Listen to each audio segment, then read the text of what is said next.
Bismillahirrahmanirrahim. Assalamualaikum warahmatullahi wabarakatuh. Siswa-siswi kelas 6 SD Islam Al-Syukro Universal, alhamdulillah di hari ini kita bisa bersama-sama melaksanakan pembelajaran pendidikan agama Islam untuk menambah keberkahan. Pembelajaran pada hari ini, mari kita sama-sama awali dengan ucapan lafaz basmalah. Bismillahirrahmanirrahim. Ketika Bapak menyapa, apa kabar hari ini? Tolong dijawab, alhamdulillah, luar biasa, Allahu Akbar. Siap semuanya ya? Apa kabar hari ini? Alhamdulillah, luar biasa, Allahu Akbar. Sekali lagi, apa kabar hari ini? Alhamdulillah, luar biasa, Allahu Akbar. Insya Allah pada pertemuan hari ini kita akan membahas satu materi yang berkaitan dengan zakat, infak, dan sedekah. Bagaimana kelanjutan dari materi ini? Mari kita simak video lanjutan ini. Sebelumnya, mari kita sama-sama bertadarus Al-Quran ayat yang berkaitan dengan materi zakat, infak, dan sedekah. A'udzu billahi minasy syaithanir rajim. Bismillahirrahmanirrahim. وَسَارِعُوا إِلَى مَغْفِرَةٍ مِّن رَّبِّكُمْ وَجَنَّةٍ أَرْضُهَا السَّمَاوَاتُ وَالْأَرْضُ أُعِدَّتْ لِلْمُتَّقِينَ الَّذِينَ يُنفِقُونَ فِي السَّرَّاءِ وَالضَّرَّاءِ وَالْكَاظِمِينَ الْغَيْظَ وَالْعَافِينَ عَنِ النَّاسِ وَاللَّهُ يُحِبُّ الْمُحْسِنِينَ. Artinya, dan bersegeralah kamu kepada ampunan dari Tuhanmu dan kepada surga yang luasnya seluas langit dan bumi, yang disediakan untuk orang-orang yang bertakwa, yaitu orang-orang yang menafkahkan hartanya, baik di waktu lapang maupun sempit, dan orang-orang yang menahan amarahnya dan memaafkan kesalahan orang. Allah menyukai orang-orang yang berbuat kebajikan. Al-Quran Surah Ali Imran surah ketiga ayat 133 sampai 134. Pengertian zakat. Apa yang disebut dengan zakat? Zakat berasal dari bahasa Arab. Artinya bertambah, bersih, suci, subur, tumbuh, berkembang, atau bertambah. Sedangkan menurut istilah, zakat adalah sebagian harta tertentu yang diberikan kepada golongan tertentu dengan syarat yang telah ditetapkan. Zakat termasuk rukun Islam yang ketiga setelah sholat dan syahadat. Siswa-siswi sekalian, perlu diketahui zakat terbagi pada dua jenis. Yang pertama yang disebut dengan zakat mal, yaitu zakat harta. Tujuannya zakat untuk membersihkan harta benda yang kita miliki. Dan yang kedua adalah zakat fitrah atau disebut juga dengan zakat fitri. Zakat fitrah adalah zakat untuk membersihkan diri kita. Apa aja harta yang wajib dikeluarkan zakatnya? Yang pertama, zakat. Harta yang wajib dikeluarkan zakatnya adalah logam mulia. Seperti emas, perak, platina, intan, mutiara, dan lain sebagainya. Yang kedua, barang niaga, yaitu perdagangan. Jadi kalau misalkan suatu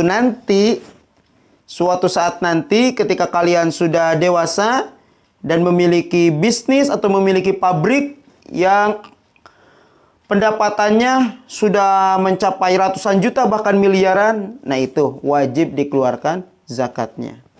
Kemudian hasil bumi, biji-bijian atau buah-buahan. Kita panen padi atau kita panen buah-buahan dalam jumlah besar, itu wajib dikeluarkan zakatnya. Yang keempat adalah rikaz, itu barang temuan atau harta terpendam. Yang kelima binatang ternak seperti kambing, sapi atau kerbau, unta, domba. Kemudian tabungan, yang nilai daripada tabungan ini sudah setara dengan nisab dari emas. Dan yang ketujuh, zakat profesi, yaitu zakat penghasilan. Apabila kita sebagai karyawan dan gaji kita sudah sampai pada nisab, maka itu wajib dikeluarkan zakatnya. Nah, ini tabel mengenai bentuk dan ukuran zakat mal. Seperti contoh, zakat emas dan perak atau logam mulia lainnya. Nah, nisabnya 83 gram. Sedangkan perak 595 gram. Jadi kalau seseorang memiliki emas minimal 83 gram, itu sudah wajib dikeluarkan zakatnya. Kapan waktu zakatnya? Apabila harta tersebut sudah dimiliki selama 1 tahun. Jumlah zakatnya 2,5%. Begitupun nomor 2, di sini ada penjelasannya zakat binatang ternak, unta, sapi atau kerbau, kambing atau domba. Seperti unta, apabila unta sudah mencapai 5 ekor, itu wajib dikeluarkan zakatnya. Sapi atau kerbau 30 ekor, kambing atau domba 40 ekor. Ini jumlah zakatnya ada di tabel ya, lengkapnya. Unta, apabila seseorang memiliki 5 ekor unta, maka wajib dikeluarkan zakat 1 ekor kambing umur 2 tahun atau 1 ekor domba umurnya 1 tahun. Begitu juga kalau seseorang memiliki sapi atau kerbau dalam jumlah 30 sampai 39, maka zakatnya 1 ekor sapi berumur 1 tahun. Kambing atau domba, apabila seseorang memiliki kambing atau domba 40 sampai 120 ekor, maka zakatnya 1 ekor kambing, dan begitu seterusnya kelipatannya. Hasil pertanian, apabila seseorang panen dalam jumlah 653 kg, maka wajib dikeluarkan zakatnya saat panen. Nah, ini ada perbedaan. 10% apabila menggunakan air hujan dan 5% apabila menggunakan air tada hujan atau irigasi. Kemudian barang niaga ini nisabnya dikiaskan kepada emas, yaitu 83 gram. Haulnya, jumlah zakatnya juga sama dengan emas. Nah, barang temuan atau rikaz ini nisabnya dikiaskan kepada emas 83 gram. Kemudian waktu zakatnya mencapai 1 tahun dan jumlah zakatnya 20%. Ini cukup besar ya, 20% dibandingkan dengan jumlah zakat yang lainnya. Kemudian zakat tabungan juga 2,5% dan zakat profesi juga 2,5%. Nah, maksudnya apa? Dikiaskan dengan emas.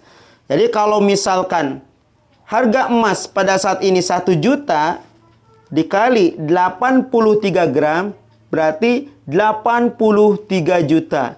Artinya ketika seseorang dalam waktu 1 tahun gajinya mencapai 83 bahkan lebih, itu wajib dikeluarkan zakatnya.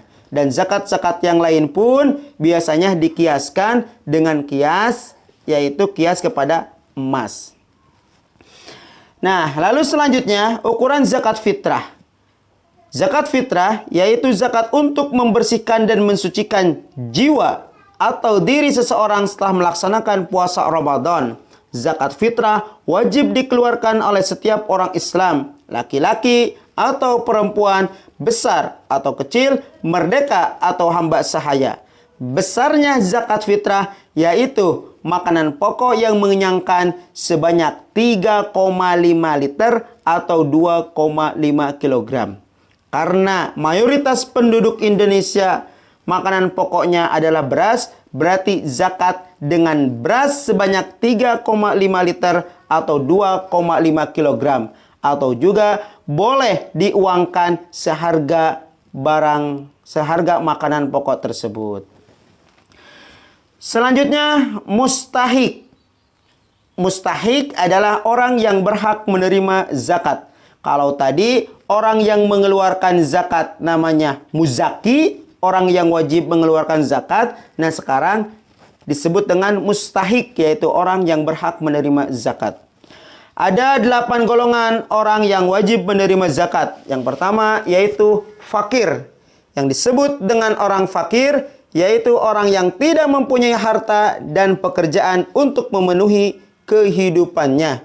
Yang kedua, orang miskin. Orang yang mempunyai pekerjaan namun tetap dalam keadaan kekurangan. Yang ketiga, amil.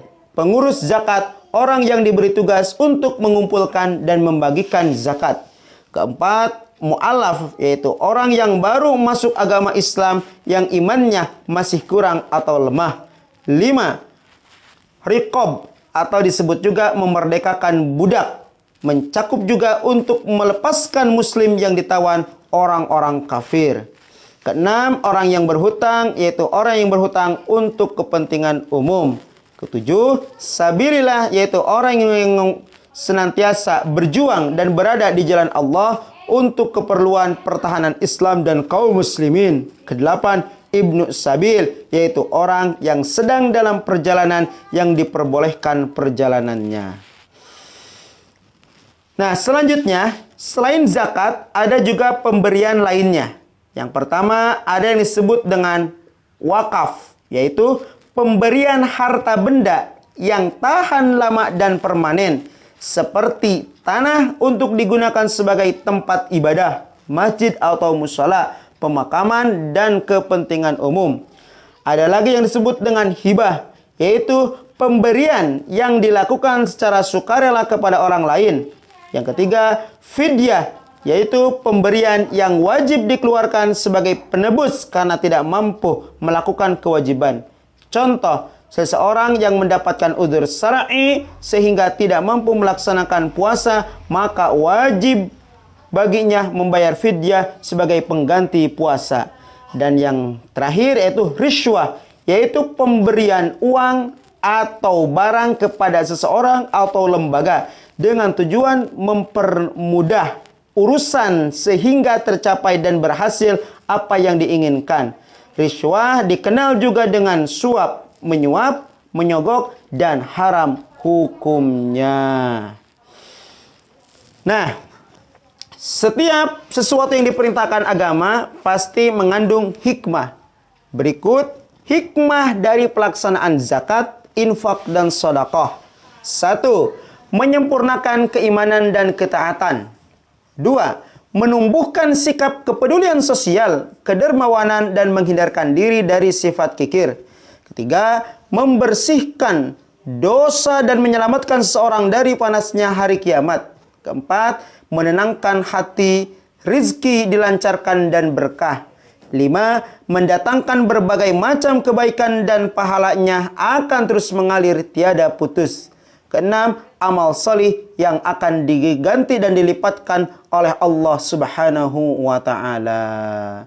Terima kasih, mudah-mudahan bermanfaat. Semoga sukses selalu. Amin ya Allah ya Rabbal Alamin. Wassalamualaikum warahmatullahi wabarakatuh. Allahumma sholli ala sayyidina Muhammad wa ashghili zalimin bil zalimin.